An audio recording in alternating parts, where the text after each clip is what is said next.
कल mock drill है और कल छुट्टी है, बिल्कुल गलत अफवाह है।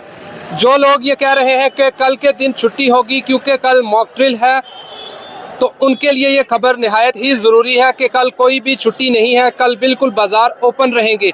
जैसे कि कल की डेट में आपने सुना था, बहुत सारे चैनल्स ने ये बताया था कि मॉक ड्रिल होगी, लेकिन लोगों को अभी समझ में नहीं आया कि मॉक ड्रिल आखिर है क्या और किन किन एरिया में और किन किन राज्यों में मॉक ड्रिल होगी। जैसे मैं आपको बता दूं, जम्मू कश्मीर के ये डिस्ट्रिक्ट्स हैं जिनमें कल मॉक ड्रिल अभ्यास किया जाएगा, जिनमें अनंतनाग, बुडगाम, बारामूला, डोडा, जम्मू, करगिल, कठुआ, कुपवाड़ा, लेह, पुंछ, राजौरी, श्रीनगर, उधमपुर, सांबा, अखनूर, उरी, नौशहरा, सुंदरबनी, अवंतीपुर और पुलवामा, ये वो डिस्ट्रिक्ट्स हैं जिनमें कल मॉक ड्रिल अभ्यास किया जाएगा। और सवाल ये उठता है कि मॉक ड्रिल अभ्यास है क्या। इसके हवाले से मैं आपको बता दूं, मॉक ड्रिल एक तरह का अभ्यास है, एक तरह की प्रिपरेशन है। यानी कि मिसाल के तौर पर मैं आपको बता दूं, कहीं पे आग लगी है तो आपने उस समय पैनिक नहीं होना, आपने उस आग से किस तरह से बचना है और आप और लोगों को भी किस तरह से बचा सकते हैं। इसको कहा जा सकता है कि पहले प्रिपरेशन करना आग के लिए।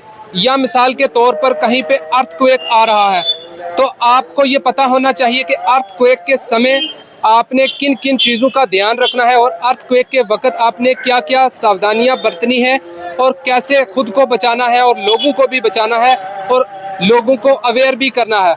तो इसी तरह ये कल भी मॉक ड्रिल होगी। इसमें और भी चीज़ें ऐड हो सकती हैं कि कई चीज़ें जिनके लिए मॉक ड्रिल ये एक्सरसाइज, प्रैक्टिस एक्सरसाइज की जाएगी, निहायत ही ज़रूरी है क्योंकि इससे अवेयरनेस मिलती है कि किस तरह से कोई भी आफत आए तो उससे किस तरह से डील करना है, आफत से किस तरह से बचना है, या कई ऐसी इमरजेंसी सिचुएशन में खुद को कैसे बचाना है और उस वबा से कैसे लड़ना है, इसके लिए मॉक ड्रिल की जाती है। और जो भी लोग ये कह रहे हैं कि कल के दिन छुट्टी है, या जो लोग अफवाह फैला रहे हैं कि मॉक ड्रिल का जिनको पता नहीं है उनके लिए मैंने बता दिया है कि मॉक ड्रिल आखिर है क्या। इसमें आम शख्स को और आम लोगों को भी पता होना चाहिए, हर इंसान को पता होना चाहिए कि मॉक ड्रिल क्या है और या आफत के समय कैसे डील करना है, हर शख्स को पता होना चाहिए। बाकायदा तौर पर आपने पूरी डिटेल में समझ लिया। कमेंट बॉक्स में अपनी राय आप ज़रूर रखा करें।